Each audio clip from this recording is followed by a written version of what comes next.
यहाँ से यहाँ पूरा अच्छा खासा गिर गया, 0.68% के आसपास गिरा है, और एक दिन में पूरा, मतलब ओवरऑल अपने हाई से ऐसे देखा जाए तो 270 पॉइंट ही गिरा, ज़्यादा गिरावट नहीं बोल सकते इसको, 0.34%, लेकिन ऐसे देखेंगे तो ऑलमोस्ट 540 पॉइंट से ऊपर के आसपास का गिरावट है। फिर यहाँ पे गिरते गिरते अच्छा खासा पॉजिटिव सिंबल देता हुआ चला गया। महीने का आखिरी था। अब हम लोग खोलेंगे सितंबर में, क्योंकि अब 31 तारीख को संडे पड़ जाएगा, फिर 1 तारीख आपको मंडे पड़ेगा, तो मंडे को हम ओपन करेंगे, तो देखते हैं किस तरीके से ओपन करेंगे, इसका इम्पैक्ट और कुछ इंपॉर्टेंट न्यूज़ जो अभी देखेंगे कि कुछ जो हलचलें चल रहे हैं, और एक से बढ़कर एक आज रिलायंस का मीटिंग था जिसमें बहुत बड़े बड़े प्रोजेक्ट्स अभी ये करेंगे, जिसमें फूड फूड है, फूड वाले कुछ लॉन्च करेंगे, और हॉस्पिटल है, बायोगैस पे, उसके बारे में पूरा डिटेल डिस्कस करेंगे आगे। और अभी फॉरेन के जो मार्केट है उनमें देख लेते हैं, वहाँ पे भी गिरावट चल रहा है अच्छा खासा, 0.32 गिरावट है। डाउ जोन्स में गिरावट है, नेस्डेक तो देखिए जब ताबड़तोड़ गिरा हुआ है, तो मंडे भी हो सकता है इसका इम्पैक्ट देखने को मिले।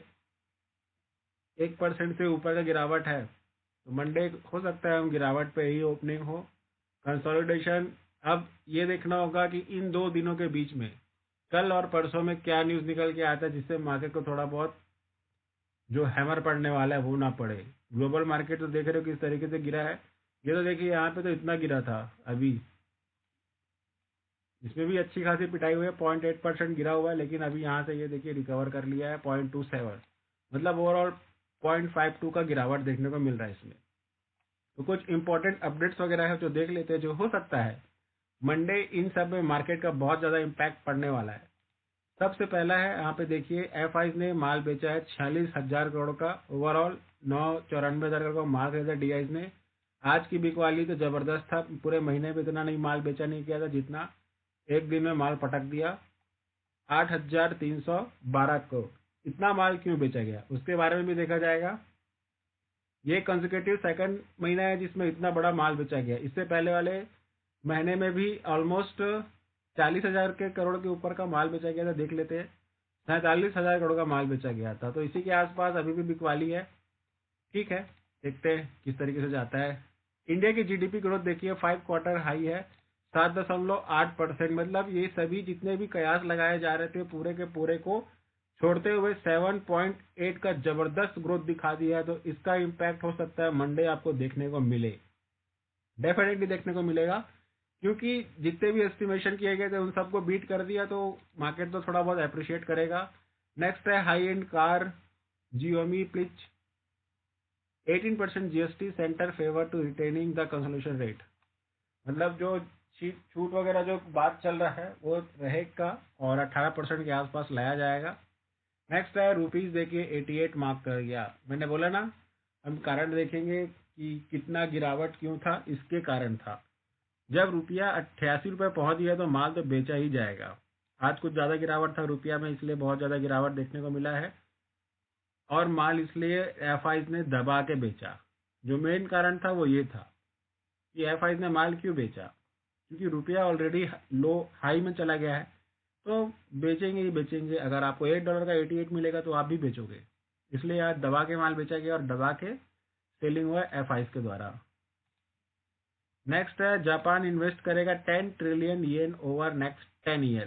पीएम मोदी आप अभी जापान दौरे पे है, हो सकता है वहां से कुछ अच्छा खासा पैकेज लेके आ रहे हैं, देखिए 10 ट्रिलियन येन का।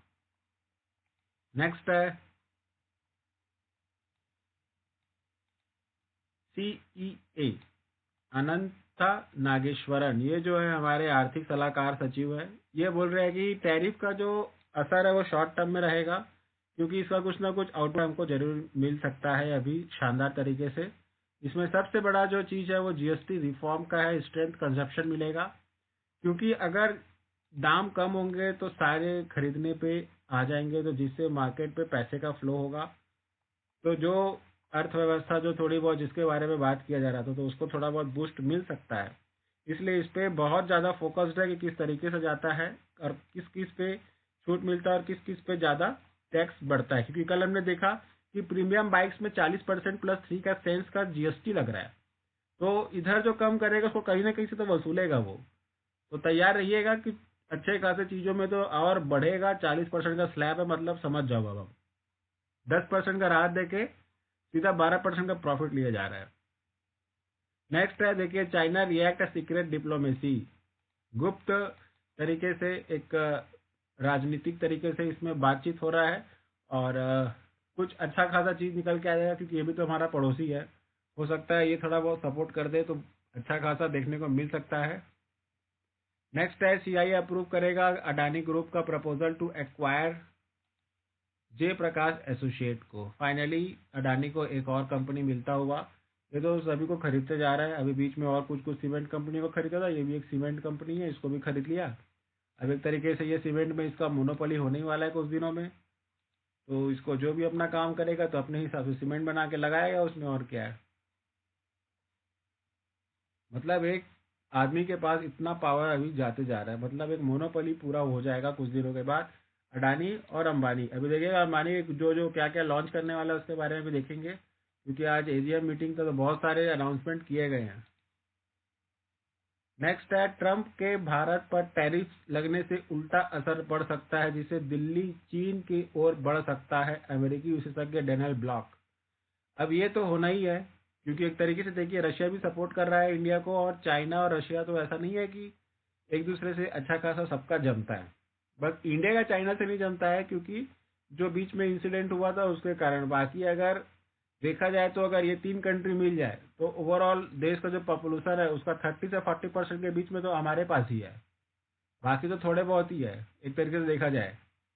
अगर ये तीनों एक साथ आ गए तो अमेरिका तो ऑलरेडी झुक जाएगा, क्योंकि रूस उससे बड़ा है, चीन थोड़ा उससे छोटा है, लेकिन टेक्नोलॉजी में जिस तरीके से रूस और रशिया मतलब एक तरीके से बहुत आगे जा चुके हैं, अगर भारत को उसका साथ मिल जाता है। वैसे भी चीन तो हमारा पड़ोसी है, एक पड़ोसी तो खैर आप देखिए लो किस तरीके से उसका काम चल रहा है, लेकिन अगर ये अगर ठीक ठाक साथ दे दे तो वो भी अपने जो हाथ पैर जो इधर उधर मारता है वो भी बंद कर देगा उसके चलते, क्योंकि उसका दबदबा उसके ऊपर चलता है, भारत के ऊपर। जो वो एक्टिविटीज जो कर रहा है वो अगर चाहे तो वो टोटल बंद करा सकता है। इतना तो आप समझिएगा मैं क्या बोलना चाह रहा हूँ। तो ये देखने वाला चीज है। और जैसे कि मैंने अभी आपको दिखाया था कि गुप्त तरीके से, मतलब गुप्त जो मीटिंग है उस तरीके से हो रहा है। गुप्त मीटिंग नहीं है, नॉर्मल बातचीत वगैरह किया गया है। तो एक तरीके से कहीं ना कुछ कंजप्शन को बढ़ाया जाएगा, जो उधर ना जा सके उसको इधर उधर कहीं ना कहीं तो एडजस्टमेंट किया जाएगा। एकाएक तो बंद नहीं हो सकता, क्योंकि थोड़ा बहुत नहीं बहुत बड़ा अमाउंट जाता है, और सामान भी जाता है वहां से, अमाउंट भी आता है। तो एक तरीके से ये जो बोल रहे हैं, जो डैनियल ब्लॉक जो बोल रहे हैं, ये बहुत वरिष्ठ विशेषज्ञ विदेश पत्रकार है, बहुत वरिष्ठ है, इन्होंने बहुत सारा चीज देखा हुआ है। तो इनके तरीके से ऐसा हो सकता है, ये आज शाम का न्यूज है। तो ऐसा होने की संभावना है, दिख रहा है, तभी ये बोला जा रहा है। और ये अगर ऐसा होता है तो बहुत अच्छा हो जाएगा इंडिया के लिए। नेक्स्ट है, अनाउंसमेंट का टाइम आ गया है। बायोगैस प्लांट बनाएगा 500 कंप्रेस्ड बायोगैस 2030 तक, स्केलिंग बायो एनर्जी और research and development Anant Ambani. पहले जियो लेके आए, अब ये देखिए सीबीसी प्लांट लेके आ रहे हैं,